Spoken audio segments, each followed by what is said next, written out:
अस्सलाम वालेकुम, मैं हूं अरबाब जहांगीर। आप देख रहे हैं मेरा यूट्यूब चैनल असली खबर विद अरबाब जहांगीर। उम्मीद है तमाम देखने वाले खैरियत से होंगे। पाकिस्तान अगर खुदा न खास्ता पाकिस्तान डिफ़ॉल्ट कर गया, डिफ़ॉल्ट हो गया, तो फिर क्या होगा? किसको सबसे ज़्यादा ख़तरा होगा और कौन से वो लोग हैं जो कि बहुत ज़्यादा मुतासिर होंगे? ये वो सवालात हैं जो कि बहुत सारे लोगों के ज़हनों में इस वक्त मौजूद हैं और डिफ़ॉल्ट होने की सूरत में लोग ये पूछ रहे हैं कि फिर होगा क्या? दरअसल जिस तरह अभी चंद माह पहले हमने देखा श्रीलंका में जो सिचुएशन हुई कमोबेश अभी अब हुकूमत इस सिलसिले में क्या कर रही है डिफ़ॉल्ट से बचने के लिए, और अगर आईएमएफ की ये किस्त जो भी आने वाली है, हुकूमत तमाम शराइत आईएमएफ की मान चुकी है, ये अगर आ जाती है तो कितने अरसे तक डिफ़ॉल्ट से पाकिस्तान बच सकता है या क्या ये मसाइल का हल है? इस पर ज़रा इस थोड़ी-सी बात करते हैं इस वीडियो में और आपके सामने सूरत हाल को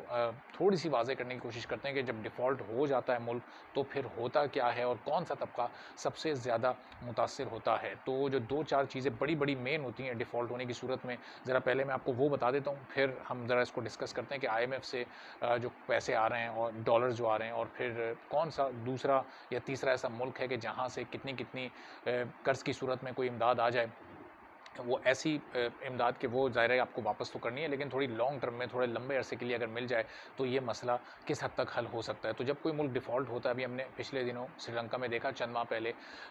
जैसे ही मुल्क डिफ़ॉल्ट होता है, तो सबसे पहले होता क्या है, सबसे पहले डॉलर की वैल्यू उस मुल्क में बहुत ज़्यादा बढ़ जाती है। अभी भी कोई कम नहीं है ज़ाहिर है, अभी भी आप देखें कि 265 से 270 के दरमियान ये इस वक्त ट्रेड कर रहा है, तो ये फिर बढ़कर इसमें कोई 100 से 150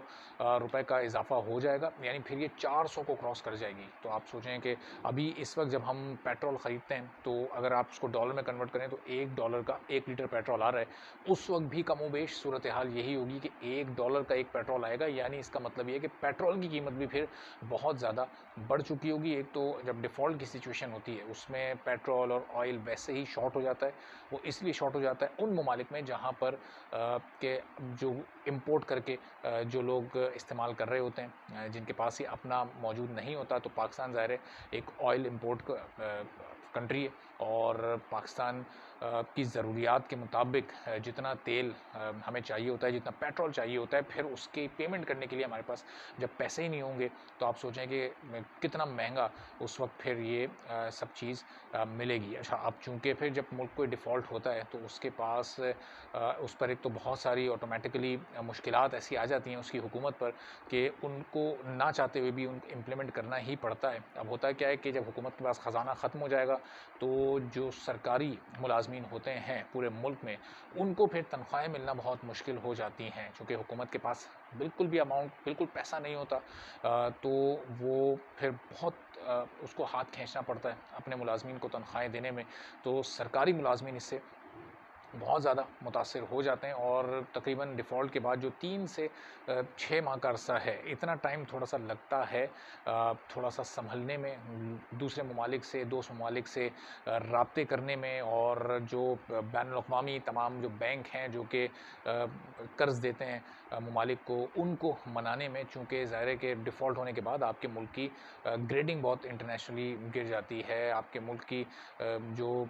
दूसरे ममालिक के साथ जो लेन-देन है, वो आपके पास पैसे ना होने की वजह से ख़त्म हो जाती है। तो जितनी इम्पोर्टेड चीज़ें आती हैं, उसमें सिर्फ़ ऑयल ही नहीं, उसमें सिर्फ़ पेट्रोल ही नहीं, बाकी जितनी भी इम्पोर्टेड चीज़ें हम यहाँ आम तौर पर इस्तेमाल कर रहे होते हैं, कोई भी मुल्क इस्तेमाल करता है, तो डिफ़ॉल्ट होने के बाद वो मँगवा ही नहीं पाता। तो उन चीज़ों की भी शॉर्टेज हो जाती है, और उनमें खाने-पीने की चंद ऐसी भी चीज़ें होती हैं जो कि आपके अपने मुल्क में नहीं बन रही होती हैं। तो फिर जैसे अब दालें पाकिस्तान में ज़रूरत पूरा करने के लिए ऑस्ट्रेलिया, न्यूज़ीलैंड से मँगवाई जाती हैं, जैसे प्याज़, टमाटर हमारे मुल्क में जब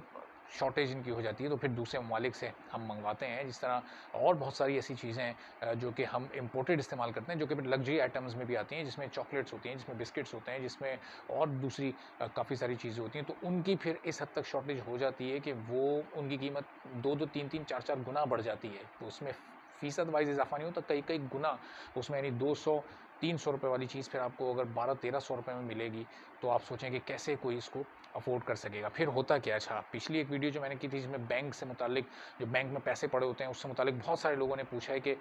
क्या होता है फिर उस सिलसिले में। तो बैंक में जब डिफ़ॉल्ट मुल्क हो जाता है उसके बाद जो पैसे बैंक में पड़े होते हैं तो बैंक पाबंद कर देता है लोगों को कि आप एक वक्त में एक मखसूस अमाउंट ही निकाल सकते हैं। अब वो कीमत तय कर दी जाती है डॉलर्स में,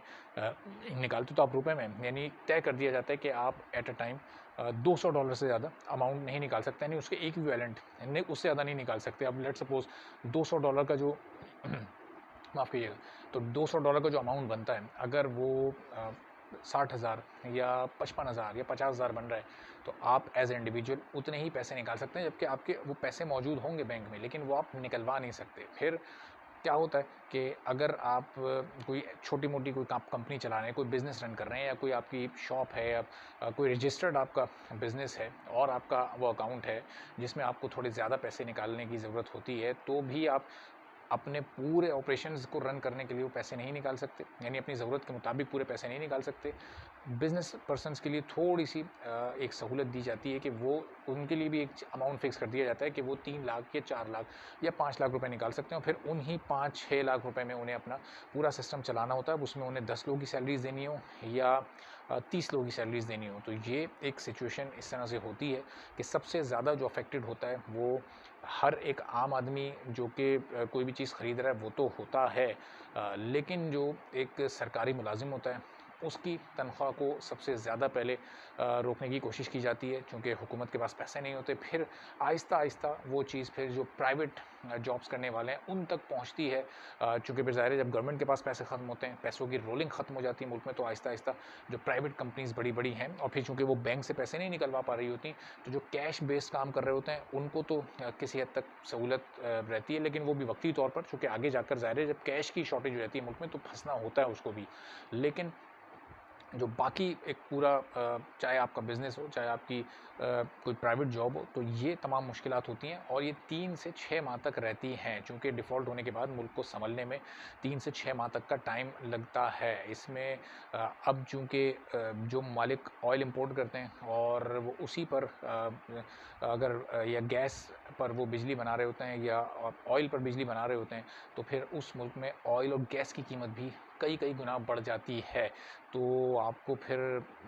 बिजली का जो आपका इस्तेमाल है वो भी बहुत हद तक फिर कम हो जाता है, और उसमें फिर गाँव देहात में जो लोग रहते हैं वहाँ तो बिजली का जहाँ बहुत कम इस्तेमाल होता है वो किसी हद तक